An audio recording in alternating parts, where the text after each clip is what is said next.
Buenos días, tutor y compañeros del curso de Introducción a la Programación. Mi nombre es Rolando Bonici y hago parte del grupo 74. Bueno, el tema que voy a exponer a continuación es un ejemplo de uso de condicionales en C#, pero antes voy a hablar un poco sobre las estructuras condicionales. Y son que estas nos permiten ejecutar una serie de instrucciones si cumple una determinada condición que nosotros le indiquemos. Cabe recordar que la condición debe ser o debe dar un resultado booleano, es decir, debe ser o verdadero o falso, pues para que la condicional pues cumpla su cometido. Es muy normal utilizar dentro de las condicionales el uso de operadores relacionales y condicionales, además de, pues, de los operadores matemáticos. Bueno, en estos tenemos algunos, los que utilizamos, los operadores relacionales y los operadores matemáticos. Dentro de las estructuras condicionales tenemos la estructura if. Bueno, en esta le indicamos una condición. Si esta es verdadera, se ejecuta. Si no se ejecutan las instrucciones de dentro. Está conformada de la siguiente manera: pues if la condicional o la condición. Si esta condición es verdadera, se ejecuta la instrucción, la que nosotros le indicamos. Si no, pues el programa continúa su curso normal. La siguiente condicional o la estructura condicional es if else.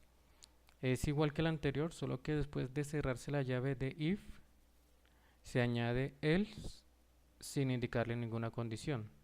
Aquí vemos cómo es su estructura. Entonces decimos if la condición, si esta es verdadera, cumple o se aplica esta instrucción. Si no es verdadera, si esta condición no es verdadera, se ejecuta la siguiente instrucción. La siguiente estructura condicional es la if else if. Esta estructura es como una mezcla de las anteriores. Esto nos permite que si no se cumple la condición, podamos indicar otra condición para hacerlo más específico. Entonces está estructurada así la siguiente. Sería if condicional, la condición, se ejecuta la instrucción. Si no, if una nueva condición, se ejecuta la instrucción. En caso de que esta sea verdadera, se ejecuta. Si no, se ejecuta una nueva instrucción. Entonces, si esta condición es verdadera, ingresa esta instrucción. Si no, pues se sale de la condicional, a no ser de que tenga un else que aplique a este if. Esto más que todo se conoce como las condicionales anidadas. Continuando con esta estructura, entonces colocamos else if o una nueva condición en la cual pues va su respectiva instrucción, y el else que pues aplica la nueva instrucción. Bueno, tenemos el switch, esta estructura condicional de selección múltiple en la cual le damos un valor, puede ser una variable, y una lista de casos, y si cumple alguno de los casos ejecuta la instrucción asociada a ella. En caso de que ninguna sea, podemos indicarle qué hace por defecto. Bueno, lo explicamos aquí en su estructura. Decimos que switch, el valor el cual va a aplicarse para que se cumpla alguno de estos casos. En caso que el valor sea aplicado para el caso 1, pues se ejecuta la instrucción del caso 1. Si no, pues continuaría siguiendo hasta que encuentre cuál es el caso que aplica para ese valor.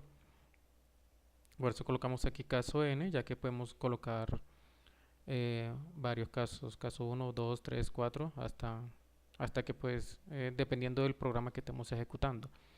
En caso que pues ninguno de estos se cumpla, se utiliza el default, en el cual pues ejecuta la instrucción. Normalmente se coloca un mensaje de error o de advertencia indicando pues que debe colocar un valor válido o que el switch no tiene ningún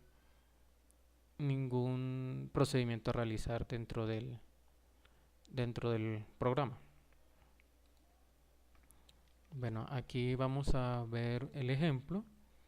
Este ejemplo vamos a utilizar de que el usuario ingrese un número e indicar si es par o impar. Entonces la sintaxis está relacionada de la siguiente manera. Bueno, las librerías el nombre del programa, el menú principal o el void main, y dentro de él vamos a colocar la variable num, que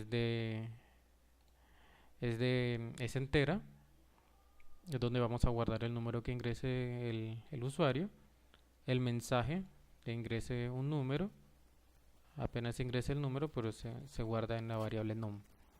Aquí abrimos la condicional if y dentro del paréntesis la condición que le estoy agregando para que se cumpla lo que se requiere en el programa. Entonces colocamos num dividido entre 2 es igual a 0. Si esto es verdadero, nos coloca el mensaje, el número es par. Si no, es decir, esto es falso, nos coloca el mensaje, el número es impar. Correcto, veamos el funcionamiento del programa. Listo, entonces le decimos ingrese un número, colocamos el 22, decimos el mensaje, el número es par y es correcto. Probemos cuando la condicional es falsa. Ingrese un número, ponemos el 35, el número es impar, también cumple los requerimientos del programa. Y pues como vimos en la explicación, si la condicional es falsa, pues nos coloca que el número es impar. Bueno, compañeros y tutor, esto es todo. Que tengan buen día. Hasta luego.